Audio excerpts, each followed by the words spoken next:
Good evening. Welcome to Thai PBS English News Service. I'm Rungtip Chotnapalai. Prime Minister Yingluck Shinawatra has been in Malaysia to negotiate the extradition of an Iranian bomb suspect. Meanwhile, police review one of the three suspects was captured as he was also about to board a plane to Malaysia, but he denies any involvement with the Valentine's Day attacks. Mohammad Asai, an Iranian suspected of being involved in the Bangkok blast last week, say he was a resident in the same house on Sukhumvit that exploded on the 14th, but denies any involvement in the attack of any knowledge of the bombs. Police earlier stated that Hasai was seen by a closed-circuit camera walking out of the rented house that exploded in Sukhumvit 71 and named him as one of the three Iranian bombers planning to assault Israeli diplomats in Bangkok before their plot went accidentally wrong.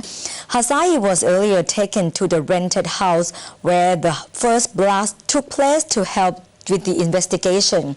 Thai police has said they found a link between last week's bomb blast in Bangkok and New Delhi, attacks Israel has blamed on Iran. Iran has denied involvement in the attack. Meanwhile, police are planning to investigate a close friend of Rouhani, Laila, but deny rumors that there will be any arrest warrant issued for this person. Rouhani, who Thai officials believe that was the person who aided the Valentine bombers, still remains in Iran. Tomorrow, police will transfer Hasai, the Iranian bomber caught fleeing the country at Suvarnabhumi airport, to the Special Task Police as he is the key man in this investigation. While Saib Morabi, the bomber who blew both his legs off in Sukhumvit 71, is in safe condition and is now conscious. He remains in hospital and under police custody.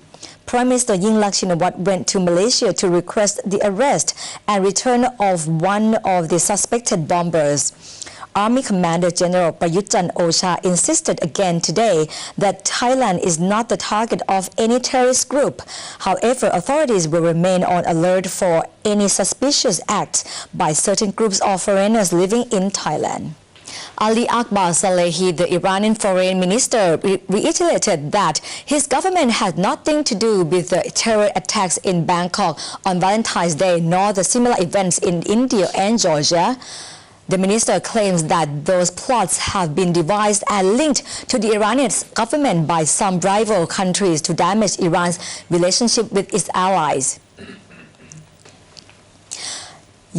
Actually, there's Ministry of Industry is speeding up the plan to build a permanent dike at Saharatnanakhon Industrial Estate in Ayutthaya Province by April this year. The estate has to provide construction cost estimates to the minister to finalize as well as implement recovery plan. After having discussed the recovery plan with executives of Saharatnanakhon Industrial Estate and Thai Asset Management Corporation or TAMC, the recovery plan management company SCMB and the Government Saving Bank, Natapon Nattasambun, Deputy Permanent Secretary of Ministry of Industry, said that TAMC and Saharatnanakhon Industrial Estate have to finalize recovery plans together. This has to be done to make sure that the court will consider this recovery plan, and then a loan will be provided by the Government Savings Bank to build a permanent dike at Saharatnanakhon Industrial Estate by April this year. Meanwhile, Mom Rachawong Phongsawat Sawadiwat, Minister of Industry, pointed out that building a permanent dike around Saharatnanakhon Industrial Estate is the most urgent, since its basin is lower than other estates. But the minister is confident that building will start on April 1st in order to restore investors' confidence. The estate has already had planned to build a dam with reinforced concrete that is 8.5 meter high and 13 kilometers long, costing 1 billion baht, and the government has proposed and promised to help any 66% of the cost. Yasunori Sakurai is among the Japanese factory owners at Saharatnanakhon Industrial Estate. He told Thai PBS that he still hopes and waits for the recovery plan to be implemented soonest. Yasunori Sakurai said that his company is in the process of making a decision whether to relocate the factory or not. He is still waiting to see if there will be a decent plan for water prevention management to be implemented before rainy season. Latest figures show that Thailand's gross domestic product for the fourth quarter of 2011 plunged 9% year-on-year on the back of the country's worst flooding in 50 years. The National Economic and Social Development Board, or NESDB, reported on Monday. The floods last year have caused more than 328 billion baht in damage to the economy. GDP for the entire 2011 year rose only 0.1% year-on-year. The economic growth outlook for this year stands at between 5.5 and 6.5%, with the support of domestic consumption and the recovering manufacturing sector. This is a slight improvement on the original 4.5 to 5.5% estimates. The assistant governor said the BOT maintained its economic growth forecast for 2012 at 4.9% on the assumption that the core inflation remains at 2.2% and headline inflation at 3.2%.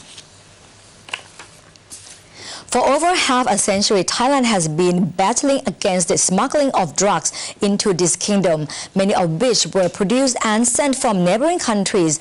Not only Thailand but also Myanmar announced war on drugs, and the weed whacker is the weapon of drugs destruction. Since September last year, Myanmar's Central Committee for Drug Abuse Control claims it has destroyed more than 20,000 hectares or around 132,000 rai of opium poppies. This, according to experts, prevented almost 30 tons of heroin, opium's most notorious derivative, from hitting the world market. The latest round of poppy whacking is 3 times more than the previous opium harvesting season. Myanmar officials in the CCDAC, or the Central Committee for Drug Abuse Control, are saying the narcotics industry in Myanmar is mainly done by ethnic people who are running a campaign against the government. They use the drug money to buy weapons. If it's a success, I hope it will be success, and at the time, they are not need to buy their weapons and their food, and they will be, if they will become to our legal food, they can do their job and they can make their unlawful living work. Myanmar Central Committee for Drug Abuse Control is asking the International Committee for some $524 million or about 15.72 billion baht to help the nations develop alternative livelihoods to the poppy growing households, especially here in Shan State, where most of the drugs are grown and made. The United Nations Office on Drugs and Crime, or UNODC, in Myanmar is praising Naypyidaw for their latest achievement. However, the UN's Drug and Crime Office is not too positive on the future of drug eradication. We've got a very narrow window. We've got a period now of about 6 months until they can plant again. If aid is not arriving, if they don't get the assistance that they need in that period, then there's a very real chance that they're going to go back to poppy. Myanmar President boasts his government will wipe out opium from its region by the 2014. For many, that road is very far ahead. Our traditional icon of local culture is making a comeback in Esan. The bamboo flute, how to make it and play it, has found its way into the classroom, much to the joy of the school children. Here's more from Kun Akrapon. Can, or the Esan bamboo flute, is one of the iconic cultural features of northeastern Thailand. Here at Ban Tha Ria, which is a village in Nakhon Phanom province, bordering Laos, these bamboo flutes or cans are not just for pleasure. It's a career as well. Around 400 households from this small community have passed on the know-how of how to make this local instrument from generation to generation. Today, some of Thailand's best can, wood, pin, and even ponglang of various shapes and sizes come from this little village. To support this ancient art, Rasadon Samaki School decided to put can into the school's curriculum, though being encouraged by the teachers at first. Later on, many of the local kids admit they feel in love with the instrument and feel proud to be preserving this Esan performance art.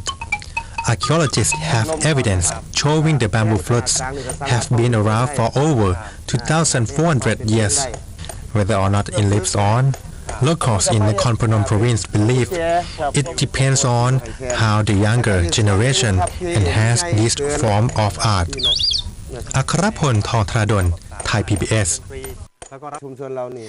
The Ministry of Public Health issued 50,000 face masks to residents of haze-covered provinces in the north.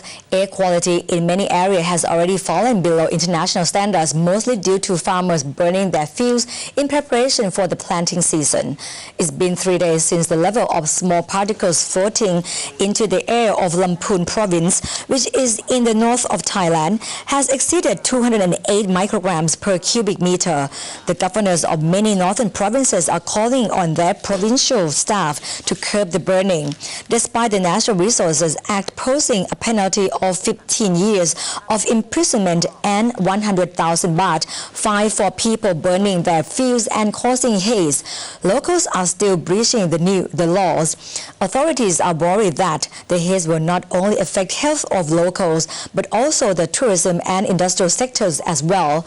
On top of farmers burning their fields in preparation of the planting season, many locals are burning forest lands intentionally to hunt down animals and to encroach onto forest land or for plantation. Since February the 5th, northern provinces, namely Chiang Mai, Lampang, Lamphun, Phrae, Phayao, and Chiang Rai, have areas where the air quality breaches the WHO standards.